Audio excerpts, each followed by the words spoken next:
Nagbukas ang pelikula sa pagtugis ng dalawang sasakyang pulis sa isang ninakaw na semi-truck na puno ng mga washing machine, ngunit sa katotohanan, ang truck ay isa lang cover na ginagamit sa pagpupuslit ng droga. Ang isa sa mga kriminal, si Mia, ay nagmamaneho habang si Charlie, ang kanyang kasintahan, ay nagbibigay sa kanya ng mga direksyon. Walang humpay na hinahabol sila ng mga pulis sa mga lansangan ng lungsod na nagdudulot ng kaguluhan at pagkasira ng maraming sasakyan. Nang walang ibang opsyon, nagpaputok ang mga pulis sa pagtatangkang pigilan ng truck. Dahil dito ay napilitan ang mga kriminal na sina Wes at Jamie na maghagis ng washing machine sa likod upang pabagalin sila. Ang isa sa mga opisyal, si Cortez, ay kritikal na nasugatan, habang si Vincent, ang nangungunang opisyal ng narcotics, ay galit na galit. Samantala, ang isang problemadong homicide detective na nagngangalang Walker ay sumasalamin sa eksaktong sandali na gumuho ang kanyang buhay. 2 taon na ang nakalilipas, siya ay isang tiwaling pulis na namumuno sa dibisyon ng narcotics habang nagnanakaw at nagbebenta ng droga, kasama ang 4 sa kanyang mga kasamahan. Nagbago ang lahat ng aksidenteng nasugatan ni Walker ang isang undercover na opisyal na kalaunan ay namatay. Sa sobrang pagkakasala, nagbitiw siya sa narcotics unit at lumayo sa kanyang pamilya at anak pagkalipas ng 1 taon. Gayunpaman, umaasa siyang makapaghatid ng regalo sa Pasko sa kanyang anak, kaya habang nasa duty, bumili siya ng mga laruan para sa kanya. Nakita niya ang isang segment ng balita na naguulat na ibinasura ni Da Collins ang pagsisiyasat sa kandidato ng mayor na si Lawrence Beaumont. Tinawagan ni Walker ang kanyang dating asawa para ipaalam sa kanya na dadaan siya para bigyan ng regalo ang kanilang anak. Dahil sa pagkabigo, sinabi niya sa kanya na hindi masusuklian ng isang regalo lamang ang lahat at ipinaalam din sa kanya na siya ay nababaon sa mga bayarin. Nag-alok si Walker na tumulong, ngunit tinanggihan niya ang kanyang maruming pera. Samantala, ang bagong partner ni Walker, si Ellie, ay nagtanong sa isang lalaki matapos makarinig ng malalakas na ingay na nagmumula sa kanyang bahay. Umiiwas ang lalaki kaya sumilip siya sa loob, kung saan nakita niya ang isang babae na mukhang binugbog. Sa paghaharap, nahulog ang lalaki sa hagdan. Inakusahan niya si Ellie na itinulak siya, ngunit itinanggi niya ito. Si Walker, gayunpaman, ay nagalit kay Ellie dahil sa hindi pagsunod sa kanyang utos na manatili sa kotse. Sa ibang lugar, sinisisi ni Wes si Charlie sa kanilang mahirap na sitwasyon. Sinabi niya na pumayag lamang siya na nakawin ang truck, hindi para mahuli dahil sa isang posibleng pagpatay ng pulis. Pinapanatag siya ni Charlie, sinabing tatanggapin niya ang sisi kung ito ay dumating sa bagay na iyon. Ipinaalala niya kay Wes na ang trabahong ito ay para tumulong sa pagbabayad ng utang ni Mia sa isang Chinese gang boss na si Soy, matapos mahuli si Mia na nagnakaw ng isa sa kanyang mga sasakyan. Dahil malapit silang magkaibigan, tuluyan ng kumalma si Wes. Pagsapit ng gabi, sina Charlie at Mia, kasama ang mga ninakaw na droga mula sa truck, ay nakipagkita kay Ching, ang kanang kamay ni Soy, na nagdala sa kanila sa isang basement sa ilalim ng isang restaurant at ibinigay nila ang mga droga kay Soy. Ilang sandali pa, may huminto na van sa labas. Nakatanggap ng mensahe si Ching at biglang humakbang palayo. Nakita rin ni Jimmy ang sasakyan at sinubukan bigyan ng babala si Mia. Sa sandaling iyon, isang putok ng baril ang narinig. Samantala, sinubukan makipagkwentuhan ni Ellie sa pamamagitan ng pagtatanong kay Walker kung bumili ba siya ng mga regalo sa Pasko para sa kanyang anak, ngunit sinagot niya ito ng maiikling salita lamang. Di nagtagal ay nakatanggap sila ng radyo para tumugon sa isang pamamaril na naganap sa basement ng isang restaurant. Sa pinangyarihan ng krimen, sina Walker at Ellie ay sinabihan na ang mga sospek ay gumamit ng hagdan at pumasok sa isang kainan, pagkatapos ay tumakas sa eksena sa isang kotse. Sinuri ni Walker ang nakakakilabot na resulta na iniisip ang kaguluhan ng pamamaril. Nabalik siya sa realidad nang banggitin ng isang opisyal na naospital si Cortez. Balita ito para kay Walker dahil walang nagsabi sa kanya tungkol dito. Sumagot ang opisyal na inaakala niyang sinabi sa kanya ni Vincent, ngunit sumagot si Walker na hindi niya sinabi. Di nagtagal, ipinakita ni Ellie kay Walker ang CCTV footage ng mga sospek na sina Charlie at Mia. Nag-zoom in siya at nakita si Mia na may hawak na pistol, ngunit sinabi ni Walker na walang mga shell casing sa pinangyarihan. Sa paghusga sa mga sugat, napagpasyahan niya na assault rifle ang mga ginamit, hindi pistol. Nakahanap din sila ng bakas ng dugo patungo sa hagdan. Sinabihan ni Walker si Ellie na suriin ang bawat ICU sa lugar dahil maaaring nasugatan si Charlie o Mia. Nang maglaon, binisita ni Walker si Lawrence Beaumont, ang kandidato sa pagkaalkalde. Siya ay nagpasalamat sa kanya dahil sa pag-aalis ng district attorney sa kanyang likuran, ngunit si Walker ay nagpahayag ng isang nakakagulat na katotohanan. Ang kanyang estranged son na si Charlie ay nakunan sa CCTV sa isang nabigong kalakalan ng droga. Iginiit ni Lawrence na si Charlie ay hindi isang mamamatay tao at nakiusap kay Walker na tulungan siya. Tumanggi si Walker at tumugon lang na nagnakaw si Charlie mula sa isang karibal na gang, kaya gumanti sila, ngunit nagbabala si Lawrence na isang tawag lang niya ay malalagay si Walker at ang kanyang dating crew sa likod ng mga rehas habang buhay. Ipinahayag nito na tinulungan sila ni Lawrence na takpan ng isang pagpatay. Nag-aatubili si Walker na tumulong, ngunit sa kondisyon lamang na hindi na siya muling tatawagan ni Lawrence, kaya tinanggap na lang ni Lawrence. Samantala, dumating na sa Amerika ang ina ni Zoe na si Clarice matapos mabalitaan ang pagkamatay ng kanyang anak.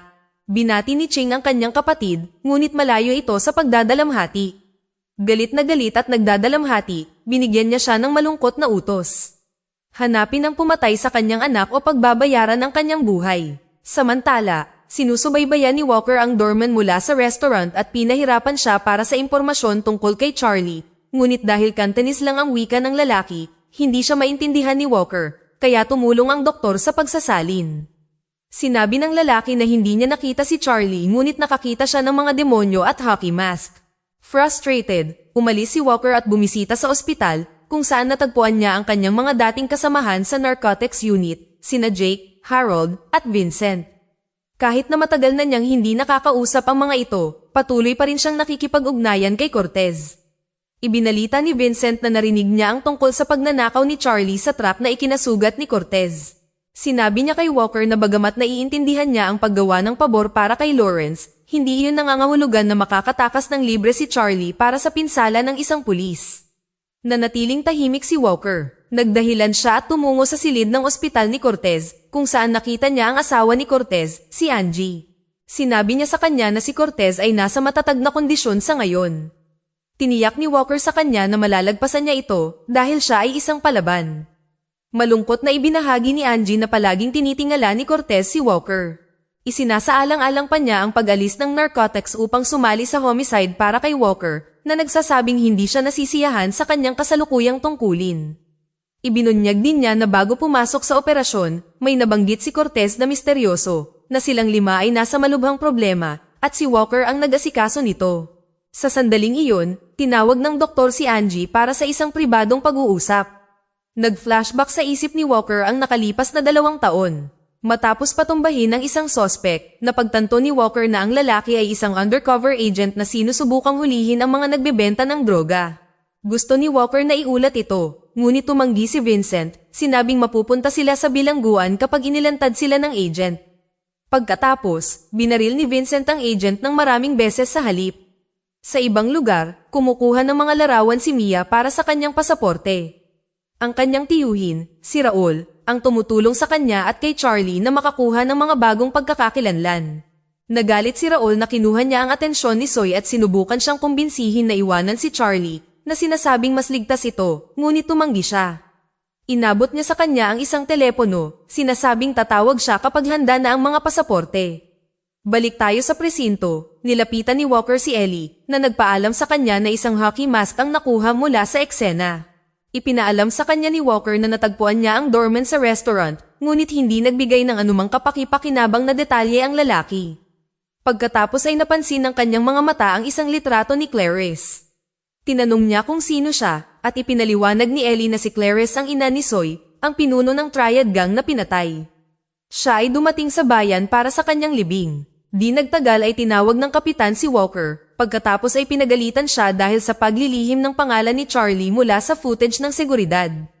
Pagkatapos ay itinalaga niya si Ellie upang magtrabaho sa ilalim ni Detective Richardson bilang pinuno.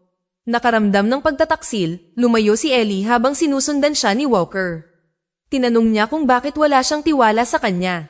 Humingi siya ng paumanhin, bagaman hindi taos-puso, at nagtanong kung may nahanap siyang impormasyon tungkol kay Mia. Pagkatapos ng ilang pag-aatubili, ipinahayag ni Ellie na si Mia ay nasa scrapyard ng kanyang tiyuhin. Samantala, tinambangan ng mga miyembro ng triad gang ang kotse ni Lawrence na pinatay ang kanyang buong security team at hinagisan siya ng isang enforcer ng telepono. Sa kabilang dulo, nagsalita si Clarice. Ipinangako niya na maghihiganti siya dahil sa pagkamatay ng kanyang anak at dinukot nila si Lawrence. Pumunta si Walker sa scrapyard kung saan napansin siya ni Raul, ang tiyuhin ni Mia, na nagmamadaling pumasok sa loob upang itago ang mga pasaporte, ngunit nahuli siya ni Walker at hiniling na malaman kung nasaan si Mia. Iginiit ni Raul na hindi niya alam at sinabi sa kanya na pamangkin niya si Mia at inosente ito. Sinabi sa kanya ni Walker na kung gusto niyang makaalis si Mia ng ligtas sa bayan, kakailanganin niya ang kanyang tulong.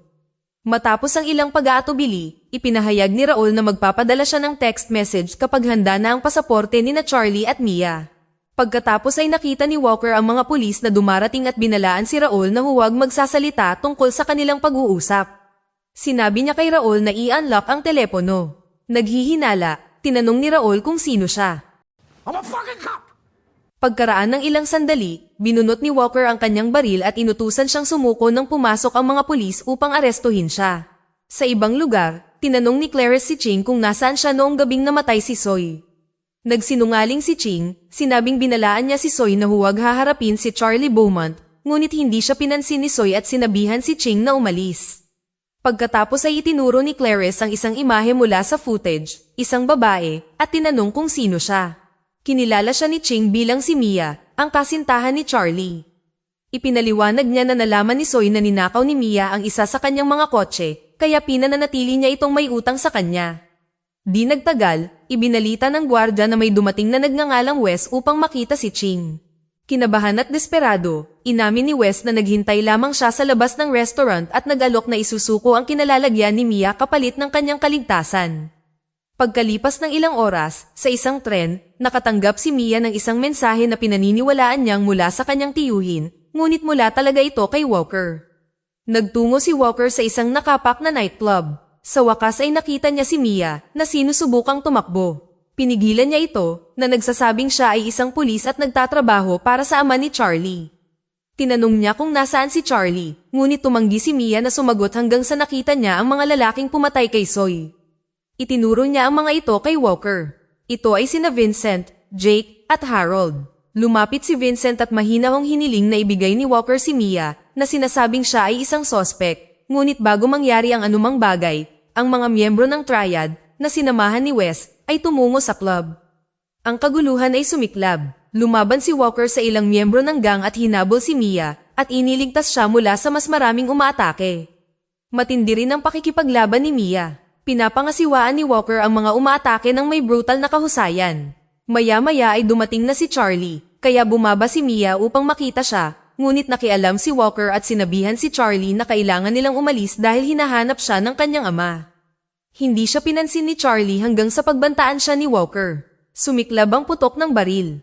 Ang grupo ay tumakas sa isang silid sa likod, habang si Vincent ay tumayo at sumunod sa kanila. Si Harold ay napatay sa shootout at gayon din si Jimmy. Nabaril si Raul habang sinusubukang protektahan si Mia. Itinulak niya ito palayo sa kapahamakan bago pinatay ng gang. Dinala ni Charlie si Mia sa ligtas na lugar bago sumiklab ang panibagong putukan. Naabot ng tatlo ang isang kotse at tumakas, ngunit pinaputukan pa rin sila kung saan nakita ni Charlie si Wes kasama ang triad gang. Halos hindi sila nakatakas sa mga bala mula sa enforcer. Gayunpaman, hindi rin nakaligtas si Wes at dinagsa ng mga pulis ang eksena. Sa labas, nalaman ni Vincent na patay na si Harold kay Jake. Pagkatapos ay nakatanggap si Ellie ng tawag mula kay Walker. Sa wakas ay sinabi niya sa kanya ang totoo. Hinahabol ni na Vincent, Jake, at Harold ang truck na naglalaman ng droga at sila ang may pananagutan sa pagkamatay ni Soy.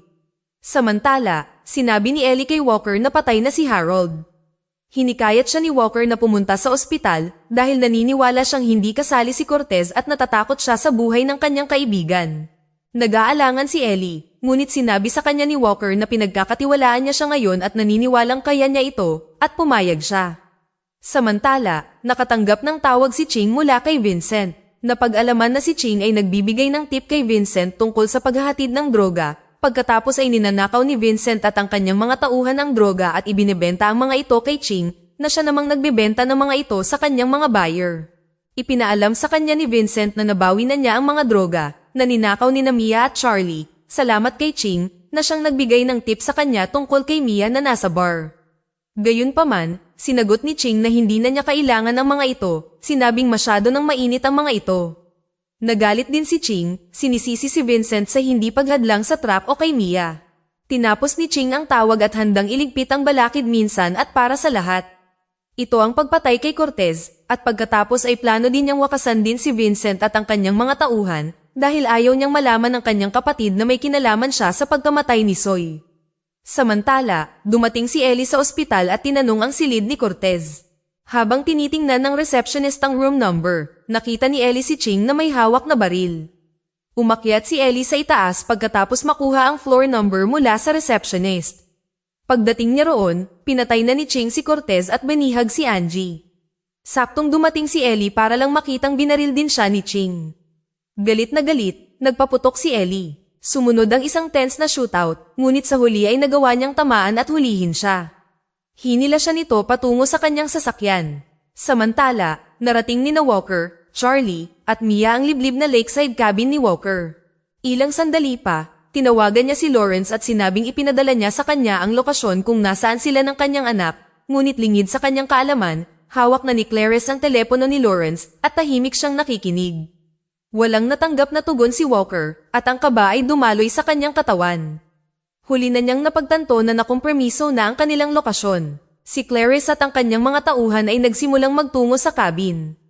Binisita ni Ellie ang asawa ni Walker sa kanyang apartment at sinabi sa kanya na hindi niya sinasagot ang kanyang telepono. Ang sabi ng kanyang asawa ay malamang na nasa lumang cabin siya ng kanyang ama. Samantala sa isang riles ng tren, inakit ni Ellie sina Vincent at Jake sa pamamagitan ng pagpapanggap na si Ching ay may deal para sa kanila, pera para sa droga. Ngunit hinuli ni Ellie sina Jake at Vincent.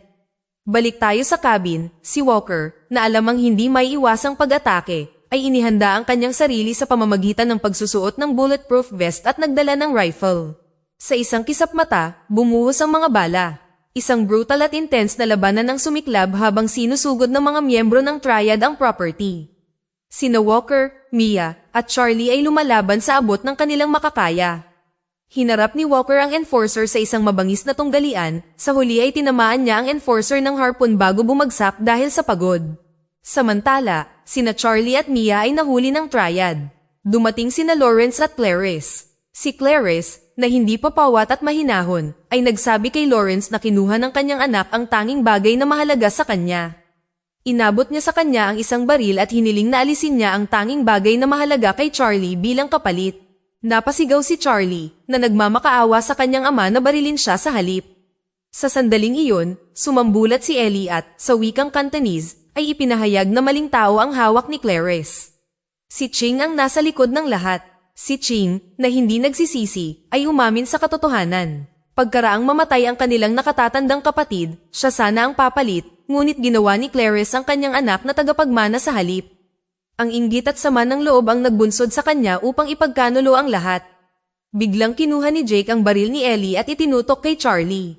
Tumakbo si Lawrence sa harap ni Charlie at sinalo ang bala, isinakripisyo ang sarili para iligtas ang kanyang anak. Si Walker, pagkaraang magkamalay, ay kumuha ng rifle at nagpaputok na nagdulot ng isa pang magulong shootout. Sa kaguluhan, binaril ni Ching ang kanyang kapatid na si Clarice at kalaunan ay binaril ni Vincent. Habang naghihingalo si Lawrence, sinabi niya kay Charlie na ipinagmamalaki niya siya. Lumaki ka na, ingatan mo si Mia, sabi niya. Sinubukan ni Jake na patayin si Ellie, ngunit pumasok si Charlie at pinatay siya, na ipinaghiganti ang kanyang ama. Si Vincent, na ngayon ay hawak ang mga droga, ay nagtangkang tumakas sakay ng tren, ngunit sinundan siya ni Walker at binaril siya, na pinipigilan siyang makatakas. Ngumisi si Vincent at sinabing alam nilang lahat ang ginawa mo. Itinaas ni Walker ang kanyang sandata at sinabing ikaw na ang huling natitira.